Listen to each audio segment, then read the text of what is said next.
been told that I'm too small, I'm not big enough, I'm not fast enough.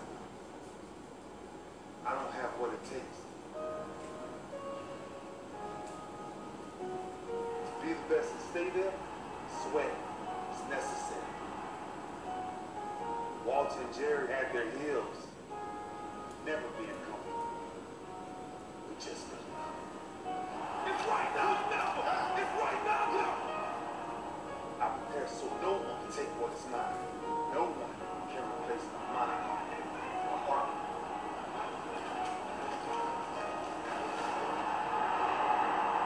The body inspired me, and now our biggest prize bears his name.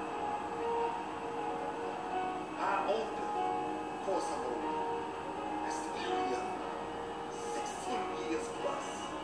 Different level of bliss, different level of understanding, different level of punishment. I want to live long after my records are fallen, long after my rings are tarnished.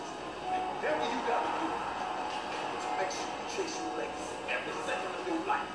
Will you be remembered? How would you be remembered? Why wouldn't you fight for the greatest achievement ever? Leave your mark.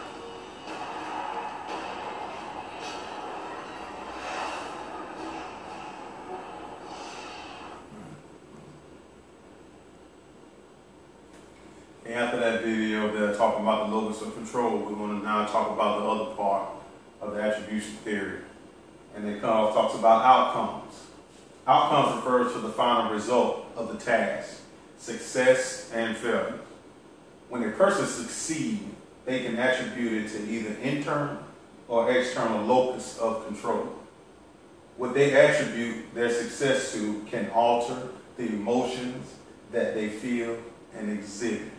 And as you can see, I put a good picture of a guy right now who is trending all over the sports nation by the name of LeBron James. He's supposed to be one of the greatest athletes on earth. And right now, he is one of not only the best athletes, but one of the most criticized athletes on earth because of decisions that he makes. A lot of people love him, a lot of people hate him. But one thing about it is when you have a guy like him on your basketball team, he elevates your chances of your team winning. And a guy like him, he puts a lot of pressure on himself because he was a kid that was drafted right out of high school. A lot of big expectations for him going into the pros. And he puts a lot of pressure on himself because if he feels like he comes anything short of a championship, he has failed the team that he's on. And so he deals with a lot of internal outcomes rather than external because he's the type of guy that puts all the blame and takes all the blame of the team for himself because he is LeBron James, supposed to be the guy that never loses in the finals.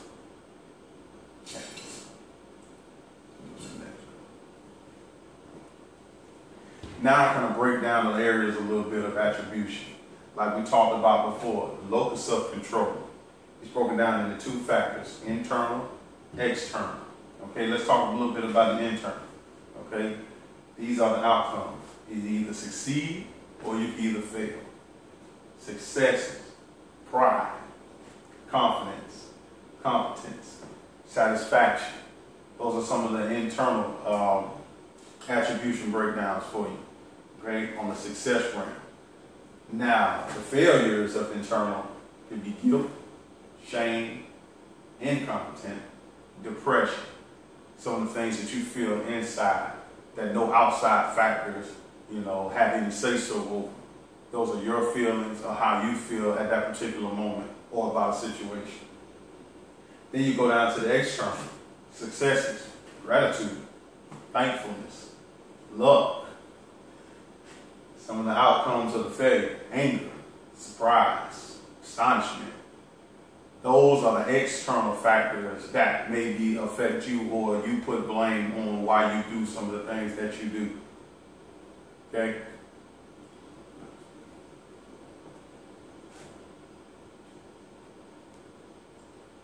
Now I'm going into like my class setting. I teach physical education on the high school level. And so I have a gym full of students. that I have to tend to. And so now I say when people apply attribution theory to a physical education environment, in my gym class, I can see that students' emotions is strongly influenced not only by success or failure, but also by what students believe was the cause. It all ties into the same thing, the internal and the external attribution outcome. Okay? No matter what lesson I teach, students are either going to pick it up right then and there and enjoy it, or some students who may not catch on as fast may be having a hard time adjusting to it and not will take ownership for themselves, but they'll blame maybe others around them for them not being able to pick it up at the same pace as everyone else is. So as a teacher now, I have to modify sometimes my lessons to go ahead and make sure that everyone is on the same page and is learning at the same time, so that we can kind of eliminate some of these external factors and start putting, ourselves, holding our individual selves accountable.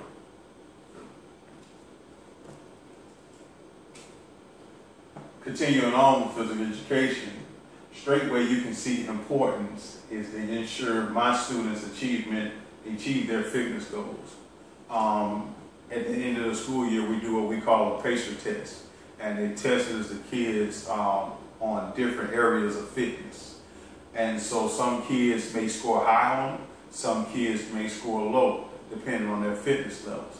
It can be discouraging sometimes. You have a kid who knows that they can do better, but they don't. Sometimes it's because of their lack of preparedness. Some kids, they know ahead of time when they're going to give this test, and so they prepare their minds and their bodies for it. So when it's time, they're the ones that excel on the test. While others who don't prepare, they seem to, fall behind the wayside and not be able to keep up with the others. While that's a fairly simple and obvious observation, I can only have to look at emotions that come with failure, guilt, shame, incompetence, and depression to see damage that can be done. Once again, it goes to being prepared. Like I say, kids, take things seriously, and they make sure that they set aside time for anything that I have in my classroom setting as far as a test or whatnot, to make sure that they come out and they ace it. While others look at it, it's just a gym class, I should know it, I don't have to study anything for it. Those sometimes be the kind of kids that fall behind the wayside because they're not prepared to handle whatever it is that I have for them. Any type of assessment that maybe I give them, or a state board assessment for physical education.